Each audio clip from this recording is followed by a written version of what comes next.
증언이라는 뜻은 보고 경험한 어떤 일, 사건을 말하는 것을 말합니다. 사람들이 어떤 증언을 듣지 않거나 믿지 않는 경우들이 있는데 몇 가지가 있습니다. 먼저는 그 증언을 하는 사람이 그 증언을 확신 없이 말할 때 사람들은 그 증언을 신뢰하지 못합니다. 증언을 들을 때 가장 중요한 요소는 그 말을 하는 사람이 얼마나 그것을 확신 있게 말을 하느냐입니다. 한 개그맨과 한 목사님의 이야기가 있습니다. 이 개그맨은 무대에서 과장된 이야기, 좀 지어낸 이야기들을 많이 해서 사람들에게 웃음을 자아냅니다. 하지만 사람들은 그 개그맨의 얘기를 들으면서 크게 웃고 또 감동을 받기도 하고 심지어 거기에서 교훈을 얻기까지 합니다. 반면 한 목사님은 강단에서 진짜 이야기, 성경 이야기를 그 진리를 설교를 했습니다.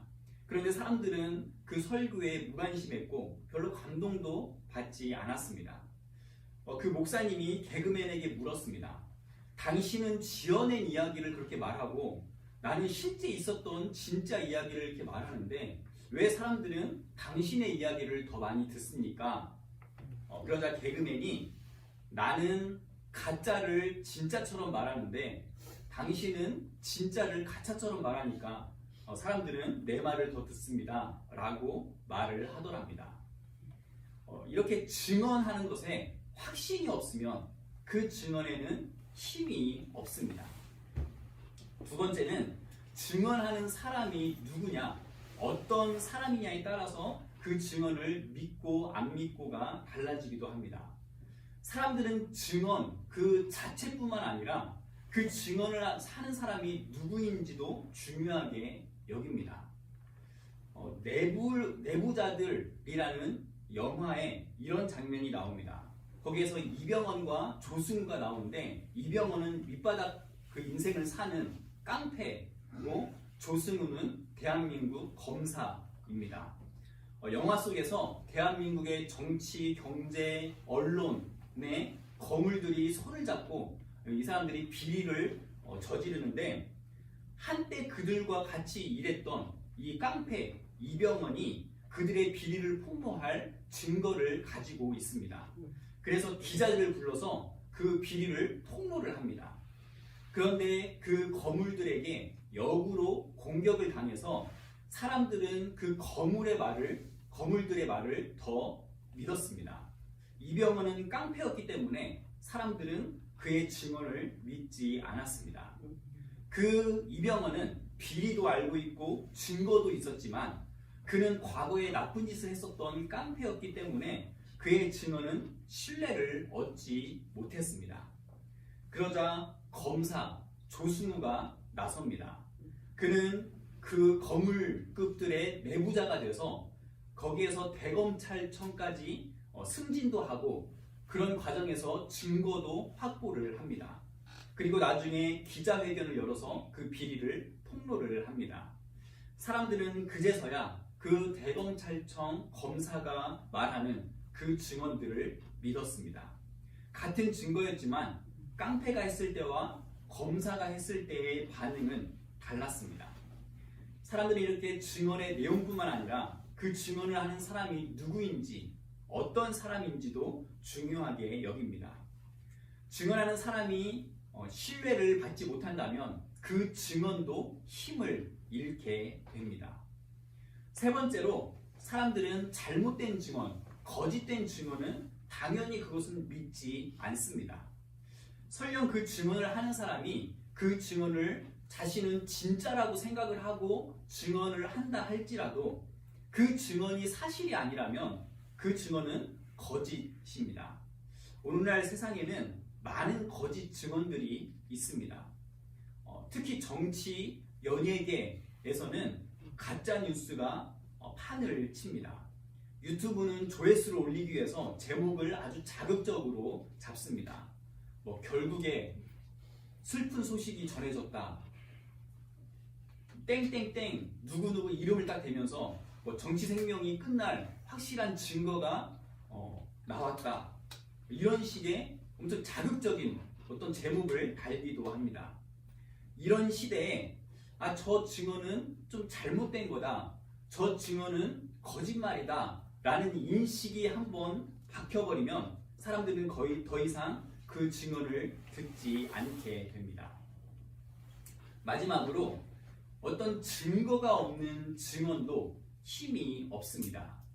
증언이 힘을 가지려면 그것에 따른 증거가 있어야 합니다. 아무리 확신을 가지고 사실을 증언을 한다 할지라도 그 증언을 증명할 만한 증거가 없으면 어느 순간부터 사람들은 그 증언을 믿지 않습니다. 저는 미술품을 정말 좋아합니다 라고 그렇게 말하는 제가 미술관에는 전혀 가본 적도 없고 어디 장소에 갔는데 거기 미술품들이 막 조각품들이 있고 한데 그런 것에 전혀 관심을 갖지 않는다면 저는 미술품을 좋아합니다라는 제 말에는 아무 증거도 없는 겁니다. 저는 삼성전자가 정말 자랑스럽습니다. 삼성전자 제품이 정말 좋은 것 같습니다. 이런 말을 하는데 저는 애플워치를 쓰고 있고 아이패드와 아이폰을 쓰고 있는, 그러면 삼성이 정말 좋다는 그런 증거가 저에게는 하나도 없는 겁니다. 아무리 맞는 말이라도 증거가 없으면 그 증언은 입으로만 떠드는 것이 되고 맙니다. 그 증언은 신뢰를 얻을 수 없습니다. 그래서 증언에는 반드시 증거도 함께 따라야 합니다. 그러면 교회는 어떨까요? 제가 앞에서 증언에 대해서 계속 말씀을 드린 이유는 어떤 사람들의 증언을 근간으로 세워진 공동체가 바로 교회이기 때문입니다. 기독교 신앙은 단순한 철학이나 어떤 개념이 아니라 한 사건에 대한, 한 인물에 대한 증언에 근거합니다. 예수님께서 부활하신 후에 그 제자들을 중심으로 생겨난 교회, 일명 초대교회도 보면 초대교회는 증언과 증명의 공동체였습니다. 예수님의 제자들은 그분이 세상을 구원하실 것이라는 증언을 믿었을 뿐만 아니라 예수님의 삶과 사역을 통해서 그 증거를 직접 보았습니다. 그래서 그들은 목숨을 걸고 그 복음을 사람들에게 전했습니다. 그들의 증언을 듣고 그것을 믿었던 사람들은 그 신앙을 자신의 삶에서 또 경험을 했고 또 다른 사람들에게 그 복음을 계속 증언을 했습니다. 그렇게 교회가 세워졌고 2000년 기간 동안 이어져 왔습니다. 사람들은 이제 그렇게 이어져 온 교회가 기독교인 수가 점점 줄어들면서 문제라고 걱정들을 합니다. 하지만 기독교인 수가 줄어드는 것은 전혀 문제가 아닙니다. 초대교회 때도 그랬고 기독교에 핍박이 있었던 일제시대나 그런 시대 때에도 기독교인 수는 적었습니다. 현대교회가 직면한 심각한 문제는 교회의 증언이 희미해지고 그 증언이 변질되었고 그 증언을 뒷받침해주는 증거가 부족하다는 것입니다. 오늘날 교회는 믿음은 있지만 그 믿음에 따른 희생은 없습니다. 우리는 예수님이 우리의 구원자이시다 라고 말은 하지만 그것에 대한 증거를 보여주지 못해서 그 증언이 힘을 잃게 되어 버렸습니다. 예수님을 따른다고 말을 하지만 세상과 똑같이 살아갑니다. 교회는 커졌지만 예수님은 그 중심에서 밀려나 버렸습니다.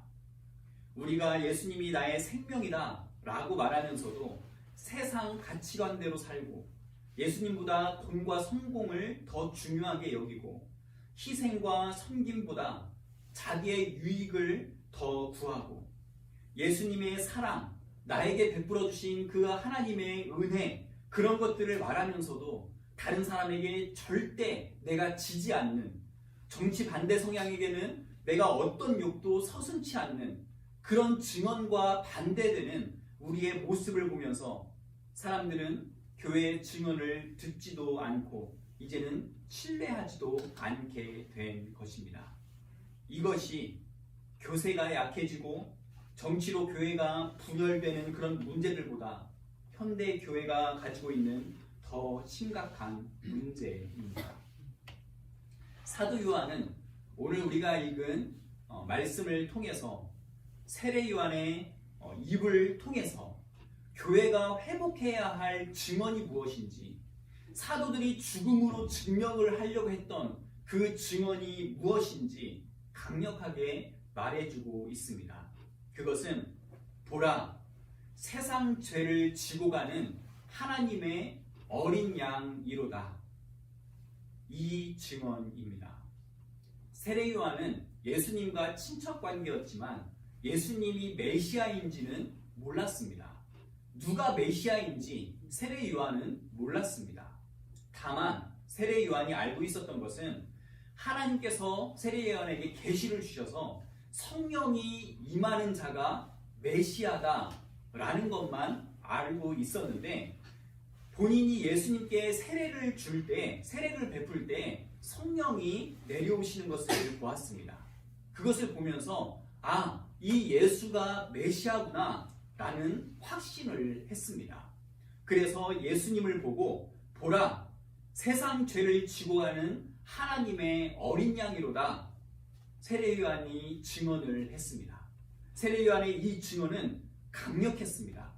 세례 요한이 한참 전성기를 맡고 있을 때에 세례 요한의 이 증언을 듣고 그 세례 요한의 제자들이 그 세례 요한, 너무나 잘 나가는 당대 최고의 스승이었던 세례 요한을 버리고 아직 이름도 알려지지 않은 그 갈릴리 사람을 따라가게 된 것은 그만큼 세례 요한의 증언이 분명하고 강력했기 때문이었습니다. 세례 요한의 증언을 듣고 사람들은 예수님을 따랐고 예수님을 메시아로 확신하기 시작했습니다. 이 증언은 세례 요한이 그리스도인 예수님에 대해서 가장 처음 한 말이기도 했고, 사도 요한이 자신의 글을 읽는 사람들에게 외치는 증언이기도 했습니다. 사도 요한과 세례 요한은 예수님을 모든 인간의 죄를 짊어지고 가는 하나님의 어린 양으로 가장 먼저 소개를 했습니다. 당시 사람들에게는 이런 인식이 있었습니다. 하나님이 약속한 메시아가 저 예수라고 하는데 그 메시아가, 예수가 왜 죽는 거지? 메시아가 정말 가증스러운 범죄자처럼 저주를 받아서 그 십자가에 못 박혀 죽어? 그게 말이 돼? 이런 독자들에게 왕이나 선생이나 도와주시는 분, 인도자, 구원자로도 소개를 하지 않고 이 세상 죄, 차별 없는 모든 인류의 죄를 지신 그 하나님의 어린 양으로 예수님을 증언하고 있는 것입니다. 죄의 문제, 절망의 문제, 죽음과 불행의 근본적인 문제를 해결해 주신 분이라는 그런 증언입니다.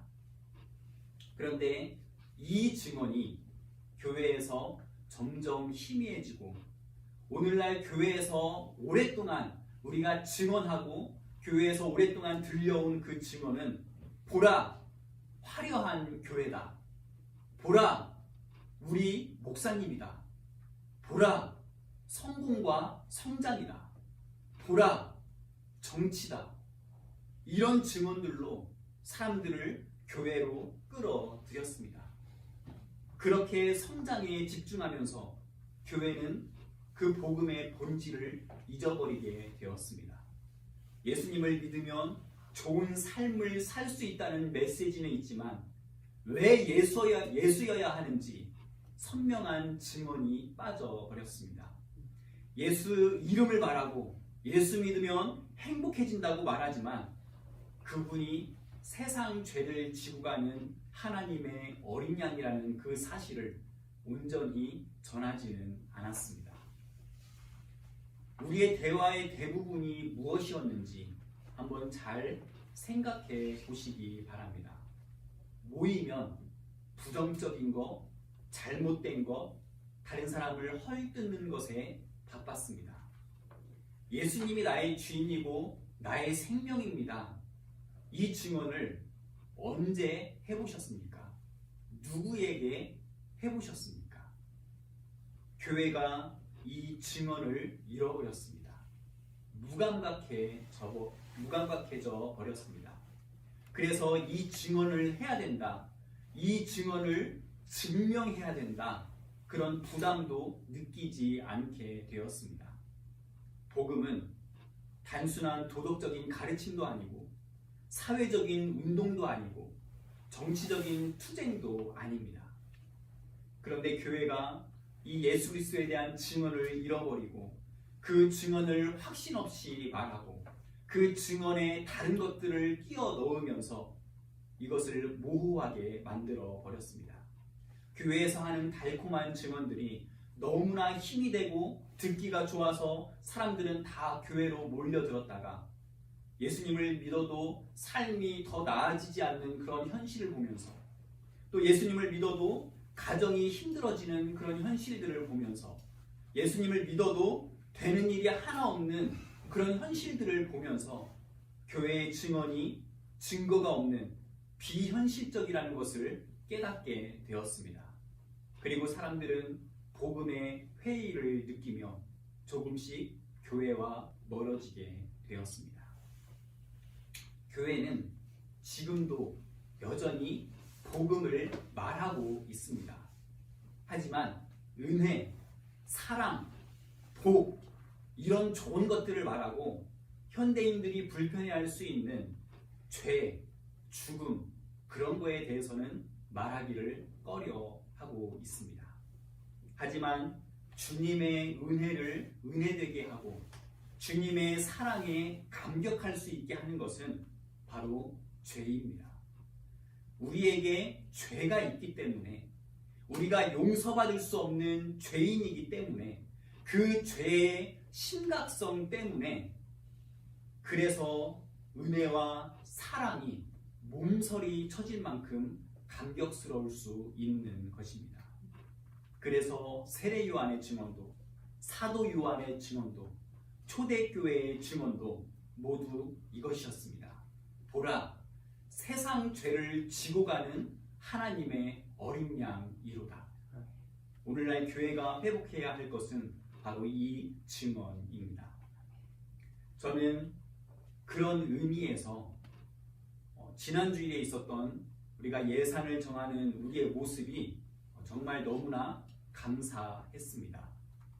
물론 우리가 갖춰지지 않았고 부족한 것도 있겠지만 사람마다 각자 생각이 다 다릅니다. 이것을 왜 해야 되는지, 왜 하지 말아야 되는지 다 각자의 생각과 입장이 있습니다. 그렇지만 끝까지 내 생각을 주장하지 않고 그것을 잘 양보하고 은혜스럽게 마무리된 것 같아서 너무 좋습니다. 이거 어떻게 되든지 난 아무 상관없어. 그냥 나 가만히 있을란다. 그냥 내가 그냥 알아서 저 사람이 알아서 하라고 그냥 나 냅둘란다.